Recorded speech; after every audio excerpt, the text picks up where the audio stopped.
Sto seduto con gli occhi chiusi, li apro e vedo qualcuno che amo. La chimica dell'amore, l'interpretazione di amore, viene tradotta in una chimica molto interessante. Il risultato dell'amore è la dopamina, che è piacere. Poi c'è l'ossitocina, che ci lega alla fonte del piacere, e la vasopressina, che, quando siamo innamorati, viene rilasciata nel sangue e ci rende più attratti dal partner. Poi, più importante di tutto, c'è l'ormone della crescita. Quando si è innamorati, il cervello rilascia l'ormone della crescita. Perché è importante? Perché quando si vede qualcuno innamorato, lo si vede risplendere, si vede quanto è sano. Non si tratta solo di coincidenze, ma è tutto direttamente legato alla chimica del sangue. Quando si è innamorati, aumenta la salute e la crescita delle cellule. Per fare un confronto, facciamo finta di essere seduti, aprire gli occhi e vedere qualcosa di spaventoso. L'immagine, o l'interpretazione della minaccia, viene tradotta dal cervello in componenti chimici diversi. Quando vedo qualcosa che mi spaventa, rilascio ormoni e agenti infiammatori, perché questi agenti chimici vengono rilasciati quando si ha la percezione di stress, che blocca la crescita delle cellule e inibisce il sistema immunitario.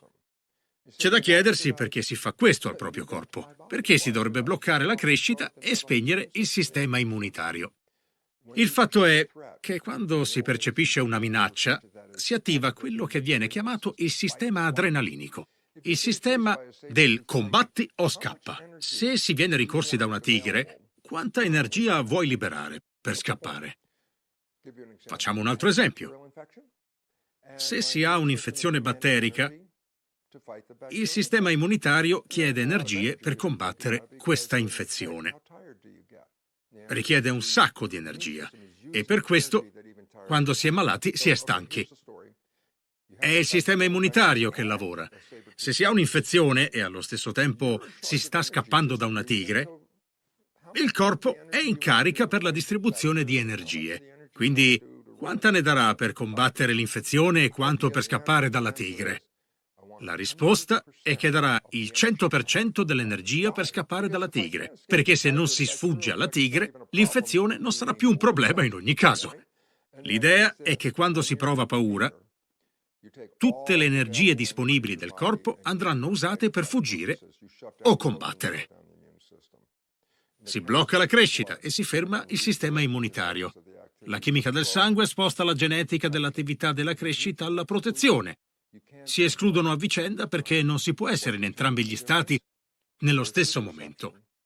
Cosa determina la differenza? Per prima cosa, la propria percezione e poi come questa viene tradotta in agenti chimici dal cervello. L'agente chimico va nel sangue, che nutre e dirige l'attività di 50 trilioni di cellule.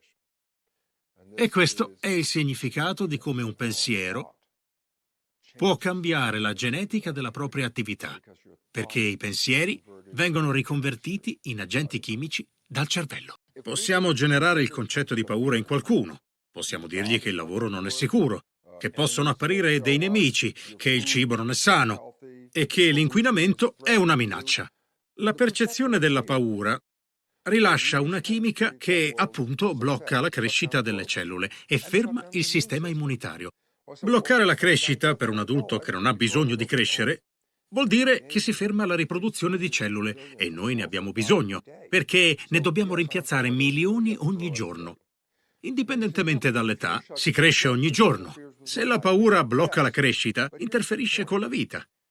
Il punto è che quando ci evolviamo come esseri umani, lo stimolo della paura viene usato brevemente e soltanto a intermittenza. Se appare una tigre, si ha paura e si scappa o si combatte, ma una volta che non c'è più la tigre, si torna alla salute normale e alla crescita solita.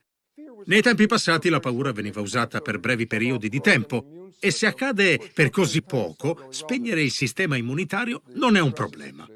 Lo stress nel mondo di oggi è 24 ore al giorno e 365 giorni all'anno, non finisce mai. Questo vuol dire che ogni giorno si compromette la crescita a causa dell'ormone dello stress e ogni giorno si compromette l'attività del sistema immunitario. Il risultato sono le malattie. Questa è l'unica conseguenza che proviene dalla chimica della paura. Ma guarda il mondo di oggi. Siamo tutti guidati e motivati dalla paura. Ogni giorno.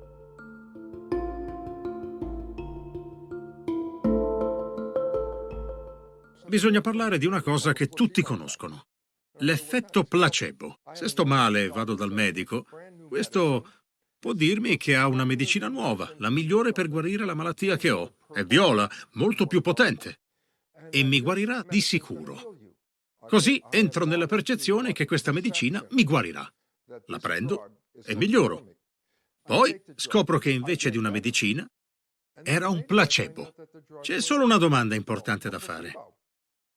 È stata la pillola finta a guarirmi? La risposta è no, non ha fatto nulla. Ma è stata la mia fiducia nella pillola che mi ha guarito. Il credere nel suo funzionamento. Tutti sanno di cosa si parla. È l'equivalente di quello che si potrebbe chiamare pensiero positivo. Un placebo è un pensare positivo. Se pensiamo positivo, ci guarirà. Così accade. Ma c'è un problema. Tutti sanno cos'è il placebo come il pensare positivo, ma chi conosce il pensiero negativo e le sue conseguenze? Perché ha le stesse capacità di influenzare la nostra vita, solo nella direzione opposta. Il placebo cura tutto. Il nocebo porta a malattie e talvolta anche la morte, perché ci si crede. Se si abbandonano le credenze negative, si lasciano fuori alcuni caratteri molto influenti sulle nostre vite, anche secondo gli psicologi, perché gran parte delle nostre credenze sono svilenti. E per questo il pensare negativo ogni giorno, pian piano, logora la salute, perché rilascia l'ormone dello stress, che blocca la crescita e il sistema immunitario, lasciandoci scoperti per le malattie. Le credenze, positive o negative che siano, hanno uguale potere sulle nostre vite.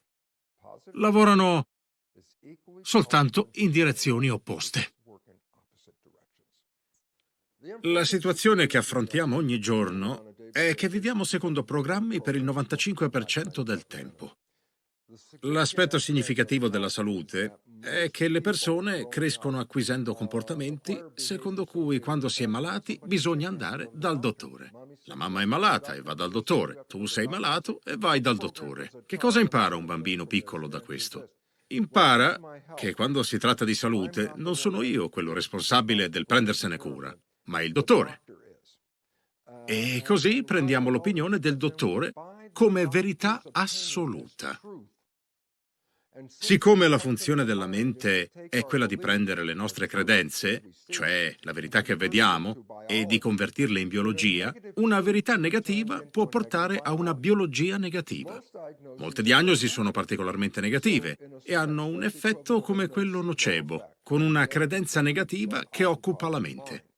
Se un dottore dice al paziente che gli restano solo 3 mesi di vita, spesso la morte del paziente avviene in quei 3 mesi o quasi, come se il dottore lo sapesse. In realtà, il dottore non ha prescritto la morte entro 3 mesi, ma è stata la mente programmata secondo l'effetto nocebo. È come un orologio che scorre e dice quanto tempo rimane. La destinazione finale si trasforma in credenza, in una malattia terminale e poi in realtà. Una persona può ricevere una diagnosi sbagliata perché il dottore prende la cartella sbagliata e dice al paziente che gli resta poco da vivere perché ha il cancro in tutto il corpo. E invece il paziente non ce l'ha, ma questa diagnosi inserisce nella mente del paziente un programma di cancro. Così la mente lo trasforma in agente chimico che controlla le cellule. Molte diagnosi sono negative. Non ci sono mai quelle dove si dice che andrà tutto bene e si guarirà e si avrà una vita meravigliosa. Quasi tutte hanno un esito negativo. La consapevolezza controlla la biologia e se si concede il proprio potere a qualcun altro e si crede alla sua verità, allora sarà quella verità a diventare la nostra biologia. Per semplificarlo ancora di più, da giovani tutti giocavamo a un gioco chiamato Paint by Numbers. In questo gioco si ha una figura tutta spezzettata e con dei numeri su ogni pezzo e i numeri corrispondono a un colore. Quando si prende il colore, si riempie lo spazio con il numero giusto. Così, piano piano, l'opera si trasforma in un Picasso e siamo noi a creare questa figura gigantesca. In questo senso, la funzione del cervello, consapevole della salute, è come paint by numbers, ma al contrario. Cioè, si inizia con una figura nella mente. Il cervello la spezzetta in tante piccole figure con un numero. Ma il numero, invece che corrispondere ai colori, corrisponde a neuroormoni, neurosecrezioni. La mente fa la foto.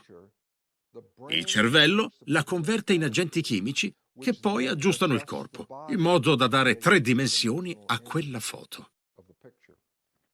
Iniziamo con un'immagine in mente e il corpo corrisponde a quell'immagine. Se la diagnosi è negativa, si inizia con quella e la mente userà quell'immagine, che il cervello trasformerà in agenti chimici negativi che sono manifestazione di quella diagnosi.